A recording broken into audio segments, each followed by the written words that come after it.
প্রিয় শিক্ষার্থীবৃন্দ, ক্লাউড স্কুলের পক্ষ থেকে তোমাদেরকে জানাই স্বাগতম। আমাদের আজকের ভিডিওর টপিক হলো এডমান্ড স্পেন্সারের সনেট 26। তো এটা করছি অ্যাকচুয়ালি ইন্ডিয়া থেকে অনেকেই এই সনেটটি করার জন্য রিকোয়েস্ট করেছে, তো সেই জন্য এটা করছি। এবং এর মাঝে তোমরা জানো যে গালিভার স্টাভার্সের যে সিরিজটা, এটা এখনো শেষ করতে পারিনি, এটাও শেষ করে ফেলবো। এছাড়াও আরো বেশ কয়েকটা মানে কবিতা বা নোভেল এগুলোর ব্যাপারে রিকোয়েস্ট এসেছে, এগুলোও ধীরে ধীরে করব। তো চলো আজকে এটা শেষ করি আগে, তারপরে দেখা যাক যে কিভাবে শেষ করা যায় বাকিগুলো। আচ্ছা, শুরুতেই যেটা আছে সেটা হচ্ছে, এটার যদি আমি একটা সামারি বলি, এই কবিতায় কি আছে এটা যদি আমি বাংলায় একটু সামারি বলে দিই, সেটা হচ্ছে এরকম যে কবিতায় প্রথম যে, তোমরা জানো এটা একটা সনেট এবং এটা 14 লাইনের কবিতা। 14 লাইনের প্রথম যে 8টা লাইন, সেই 8টা লাইনে মানে একটা ভাবের অবতারণা হবে এবং শেষ 6টা লাইনে অ্যাকচুয়ালি ওই ভাবেরই একটা পরিসমাপ্তি আসবে বা উপসংহার। তো প্রথম 8টা লাইনে কবি আম, কিছু ফুলের নামের কথা বলছেন, যে এবং সেই ফুলগুলোর সঙ্গে, সেই ফুলগুলোর সাথে সাথে ফুলগুলোর মানে সাথে যে কাঁটাগুলো থাকে সেই কাঁটাগুলোর কথা বলছেন। অর্থাৎ এখানে প্রথম 8টা লাইনে কিছু ভালো কথা বলছেন এবং সেই সঙ্গে ভালোর পাশাপাশি কিছু খারাপ কথা, অর্থাৎ মুদ্রার এই পিঠে ভালো জিনিস এবং অপর পিঠে যে খারাপ জিনিস সেটা। আরো যদি ক্লিয়ার করি সেটা এরকম যে, তুমি যদি সুখের বা ভালো বা মজাদার কিছু পেতে চাও তাহলে তোমাকে অবশ্যই কষ্ট করতে হবে, এই বিষয়টা বলছে প্রথম 8টা লাইনে। এবং পরবর্তীতে তিনি যেটা বলছেন যে সবার শেষ যে 2 লাইন, এই 2টা লাইনই অ্যাকচুয়ালি অনেক মানে বেশি অর্থবহ। এবং এই 2টা লাইনে তিনি যেটা বলছেন, বা শেষের আমরা যদি 6টা লাইনের কথাও ধরি, তাহলে এরকম যে কবি বলছেন যে আমিও প্রস্তুত আছি, আমিও হচ্ছে যেহেতু যে কোনো ভালো বা সুইট মিষ্টি ফুলগুলো পেতে গেলে যেমন কাটার আঘাত সহ্য করতে হয়, ঠিক তেমনি আমি আমার প্রেমিকাকে পেতে গেলেও যে পরিমাণ কষ্ট সহ্য করতে হয় আমি সেটা করব। এবং সেই এন্ডলেস যে প্লেজার সেটা পাওয়ার আগে যে পরিমাণ যতই কষ্ট করতে হোক না কেন সেটা আমি করতে রাজি আছি। এটাই মূলত এই কবিতাটির মূল কথা। তো দেখি লাইন বাই লাইন কি বলছে। দেখো, শুরুতেই যেটা বলছে, সুইট ইজ দ্য রোজ, অর্থাৎ রোজ মানে জানো গোলাপ, বলা হচ্ছে যে গোলাপ হলো মিষ্টি, দেখতে সুন্দর সেটার কথা বলছে। বাট গ্রোজ আপন এ ব্রায়ার, কিন্তু এটা জন্মে বা বড় হয় গোলাপটি একটি কাঁটা যুক্ত ডালের ওপরে বা কাঁটার ওপরে বা ঝোপঝাড়ের ভেতরে, মানে কাঁটা যুক্ত একটা ঝোপঝাড়ের ভেতরে এই গোলাপগুলো জন্মে। তোমরা জানো যে গোলাপের গাছ অনেক ঝাপড়া হয় এবং মানে অনেক ডালপালা থাকে এবং এর ভেতরে কাঁটার ভেতরে এই গোলাপগুলো ফোটে। তো সেটার কথা বলা হচ্ছে যে গোলাপ খুব মিষ্টি, দেখতে সুন্দর, কিন্তু এটা কাঁটার ভেতরে জন্মায়। Sweet is the Juniper but sharp his বাগস। The Juniper এটা হচ্ছে আরেকটা ফুল, এবং বলা হচ্ছে যে এইটাও অনেক সুন্দর, অনেক মিষ্টি, কিন্তু এর যে ডালপালাগুলি এগুলো অনেক শার্প, অর্থাৎ এগুলোতে এই এই জুনিপারও যদি আমরা সংগ্রহ করতে যাই তাহলে এর যে ডালপালাগুলি সেগুলোর খোঁচা খেতে হয়। বাগ বলতে ডালপালা, বা অনেক সময় এর যে শার্প যে পাতাগুলি সেগুলোকে বলা হচ্ছে bug.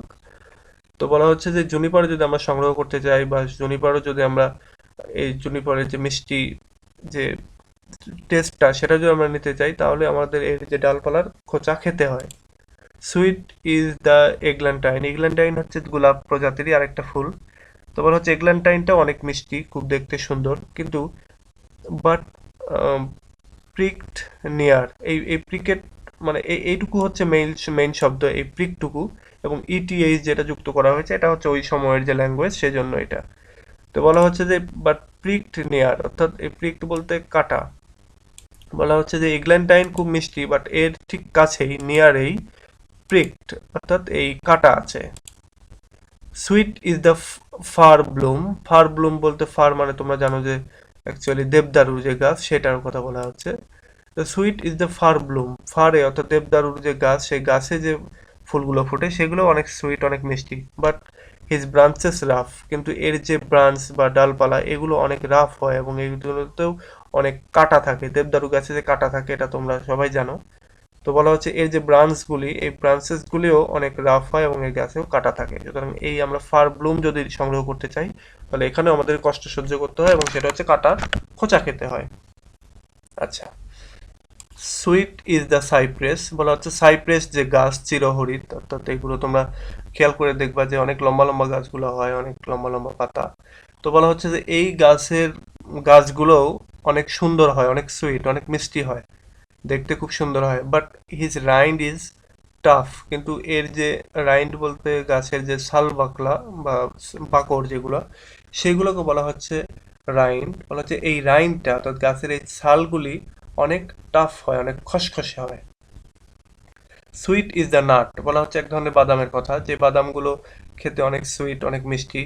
But bitter is his পিল, কিন্তু এর যে পিলগুলি, এর যে বাদামের যে আটিগুলি, আটি বলতে আমরা যেটা বলতে পারি যে এর যে বীজ, সেটা খুব বিটার হয়, খুব তেতো হয়, সেটার কথা বলছে।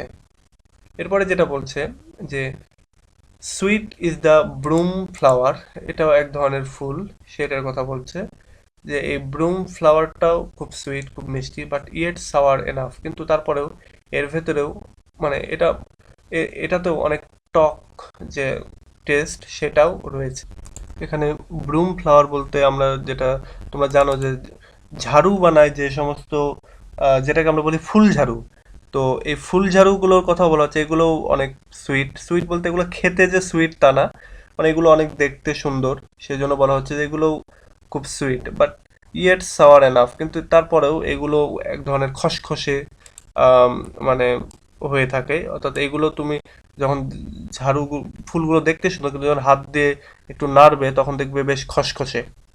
এবং এগুলো কিন্তু আমাদের গায়ের সঙ্গে যদি কখনো মানে স্পর্শ করাও, দেখবে যে তোমার গায়ে যদি তোমার যদি অ্যালার্জি থাকে তাহলে সেটা কিন্তু শুরু হয়ে যাবে। তো এরপরে যেটা বলছে অ্যান্ড সুইট ইজ মলি। আচ্ছা, মলি হচ্ছে এক ধরনের ফুল, যেটাকে আমরা বলি রসুন ফুল, অর্থাৎ ফুলের গোড়ায় যে কাণ্ডটা থাকে সেটা হচ্ছে রসুনের মতো, এবং এর উপরে এক ধরনের হলুদ কালারের ফুল ফোটে। তো বলা হচ্ছে এই রসুন ফুলও হচ্ছে sweet, but his root is ill, কিন্তু এর যে রুট অর্থাৎ যে উম, রসুনটা সেটা কিন্তু খুব খারাপ। ইল বলতে এখানে যে অসুস্থ হওয়া তা না, মানে এই রুটটা হচ্ছে খারাপ। এইবার মানে এই গেল হচ্ছে প্রথম 8 লাইন, এবং এরপরে যেটা বলছে তারপরে 6 লাইনে, যে কবি এবার বুঝতে পাচ্ছেন যে এখানে সবগুলো মানে ভালো ভালো জিনিসের কথা বললেন, এবং ঠিক তার বিপরীতে যে খারাপ জিনিসগুলো, অর্থাৎ ওই ভালো জিনিসগুলো পেতে গেলে যে এর খারাপ মানে ইভেন্টগুলি ফেস করতে হবে সেই কথাগুলো বললেন। এরপরে তিনি একটা উপলব্ধিতে আসছেন এবং একটা সিদ্ধান্তে আসছেন যে so every sweet with sour is tempered still. বলা হচ্ছে যে প্রতিটি সুইট জিনিস উইথ সাওয়ার, যেগুলোর সঙ্গে একটা টক জিনিস আছে, অর্থাৎ প্রতিটি মিষ্টি জিনিসের সঙ্গে টক আছে, ইজ টেম্পারড স্টিল, এখানে টেম্পার্ড বলতে পাল্লা দেওয়া। বলা হচ্ছে প্রতিটি সুইট জিনিসের সঙ্গে টক যে একটা জিনিস, অর্থাৎ ভালো জিনিসের সঙ্গে খারাপ জিনিসের যে একটা ব্যাপার, এইটা পাল্লা দিয়ে আছে, অর্থাৎ খারাপের সঙ্গে ভালোটা আছে। বা যদি আমরা একটা কয়েন হিসেবে চিন্তা করি তাহলে মুদ্রার এই পিঠে সুইট তো অপর পিঠে সেটা সাওয়ার। তো এইটাই বলা হচ্ছে that make is be coveted the more, যেটা আমাদেরকে পেতে আরো বেশি উৎসাহিত করে।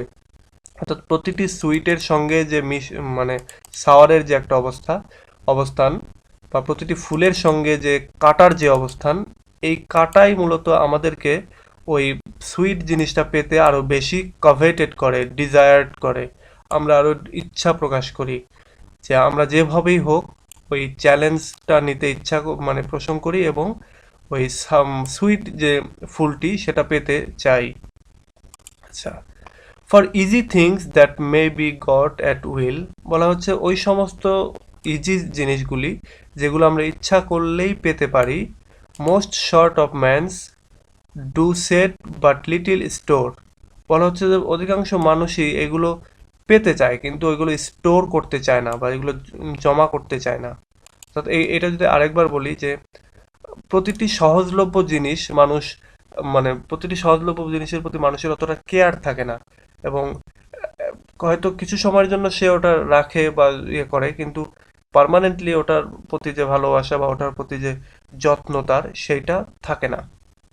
আমি এই 4টা লাইন যদি আরেকবার বলি, এখানে কবি বলছেন যে প্রতিটি টক মানে ভালো জিনিসের পেছনে একটা মন্দ জিনিস থাকে, এবং এই ভালো মন্দ যে পাশাপাশি থাকে, এই মন্দকে চ্যালেঞ্জ করে ভালোটা পাওয়ার যে ইচ্ছা মানুষের, সেটা মানে আরো বেড়ে যায়। অর্থাৎ মন্দকে চ্যালেঞ্জ করে ভালোটাকে পেতে হবে, এর জন্য মানুষের ইচ্ছাটা আরো বেড়ে যায়। এবং তারপরের 2 লাইনে তিনি যেটা বলছেন, যা কিছু সহজলভ্য সেগুলোর প্রতি মানুষের কেয়ারটা কম থাকে, এবং মানুষ এগুলো মানে স্টোর করে রাখে না, বা একটা সময় অবহেলা করে। এবং সর্বশেষ যে 2 লাইন, সেই 2 লাইনটা অনেক গুরুত্বপূর্ণ। এইখানে কবি যেটা বলছেন, why then should I account of little pain, বলেছে তাহলে কেন আমার এই সামান্য ব্যথাগুলিকে মনে করা উচিত। অর্থাৎ বলছে যে সব ভালোর পেছনেই যদি একটা প্রচণ্ড পরিশ্রমের দরকার হয়, এবং প্রচণ্ড খারাপ এক্সপেরিয়েন্সের দরকার হয়, বা প্রচণ্ড রকমের খারাপ অভিজ্ঞতা থাকেই, অর্থাৎ মুদ্রার এ পিঠে যদি সুখ থাকে, অপর পিঠে যদি অসুখ থাকেই, দুঃখ থাকেই, তাহলে কেন আমার এই মানে কষ্টগুলিকে, এই পেইনগুলিকে মনে রাখা দরকার। আমি তো এটা জানি যে এটা মানে থাকে। That ইনলেস pleasure shall on to me gain, এই জন্য বলছে যে ওই ইনলেস প্লেজারটা, ওই চিরস্থায়ী সুখটা যেটা আমি গেইন করতে যাচ্ছি, সেইটার পেছনে যে ছোট কষ্টটা, এটা আমার কেন হিসাব করা উচিত, অর্থাৎ এটা তো আমার মনে করা উচিত না, এটার কথা বলছে। এখানে যেটা বলছে যে এখানে কবি অ্যাকচুয়ালি তার যে প্রেমিকা, তার জন্য তিনি ওয়েট করতে চাচ্ছেন, তার জন্য তিনি সমস্ত ধরনের দুঃখ কষ্ট সহ্য করতে চাচ্ছেন, এবং তিনি এটাই বলছেন যে তার প্রেমিকাকে পাওয়ার পরে তার যে ইনলেস প্লেজার, এটার জন্য যে কষ্টটা তিনি এখন পাচ্ছেন, এটা তিনি করে যেতে চান। এবং এটা করতে গিয়ে তিনি বলছেন যে যেহেতু প্রতিটি ভালো জিনিসের পেছনেই খারাপ রকমের একটা কষ্ট করতে হয় ভালো জিনিসটাকে পেতে গেলে, এবং যেহেতু ওই ইজি জিনিস মানুষ পাইলে অনেক মানে পরে গিয়ে সেটার প্রতি কেয়ার থাকে না, তো আমার প্রেমিকাকে পেতে গিয়ে আমি এখন যে কষ্টটা করছি, এবং এটা যে আমার জন্য কঠিন হয়ে যাচ্ছে, তো এটার থেকে যে কষ্টটা সেটা আমি সহ্য করে যেতে চাই, এবং এটার হিসাবও আমি রাখতে চাই না। কেননা আমার ইনলেস প্লেজারের জন্য আমার এই লিটল প্লেনটা আমি, লিটল যে পেইনটা আমি পাচ্ছি, সেটা আমি সাদরে গ্রহণ করতে চাই। তো এই হলো সনেট 26 এডমান্ড স্পেন্সারের এই কবিতাটির ডিটেল। তো আরও যদি বেশি কিছু জানতে চাও, তোমরা তোমাদের নোট গাইড থেকে পড়ে নিতে পারো, সেখানে আরও বিস্তারিতভাবে আছে। আমি জাস্ট এগুলোর উপরে একটা মানে তোমরা যেটা বলতে পারো বঙ্গানুবাদ, সেটাও বলতে পারো, আমি সেই ট্রান্সলেশনটাই জাস্ট করলাম, এবং সেই সঙ্গে অন্তর্নিহিত কিছুটা মিনিং বলার চেষ্টা করেছি। তো ভালো লাগলে লাইক কমেন্ট শেয়ার করো, আর যদি সাবস্ক্রাইব না করে থাকো তাহলে সাবস্ক্রাইব করো পরবর্তীতে ভিডিও পাওয়ার জন্য। তো ঠিক আছে, আজকে পর্যন্তই। আল্লাহ হাফেজ।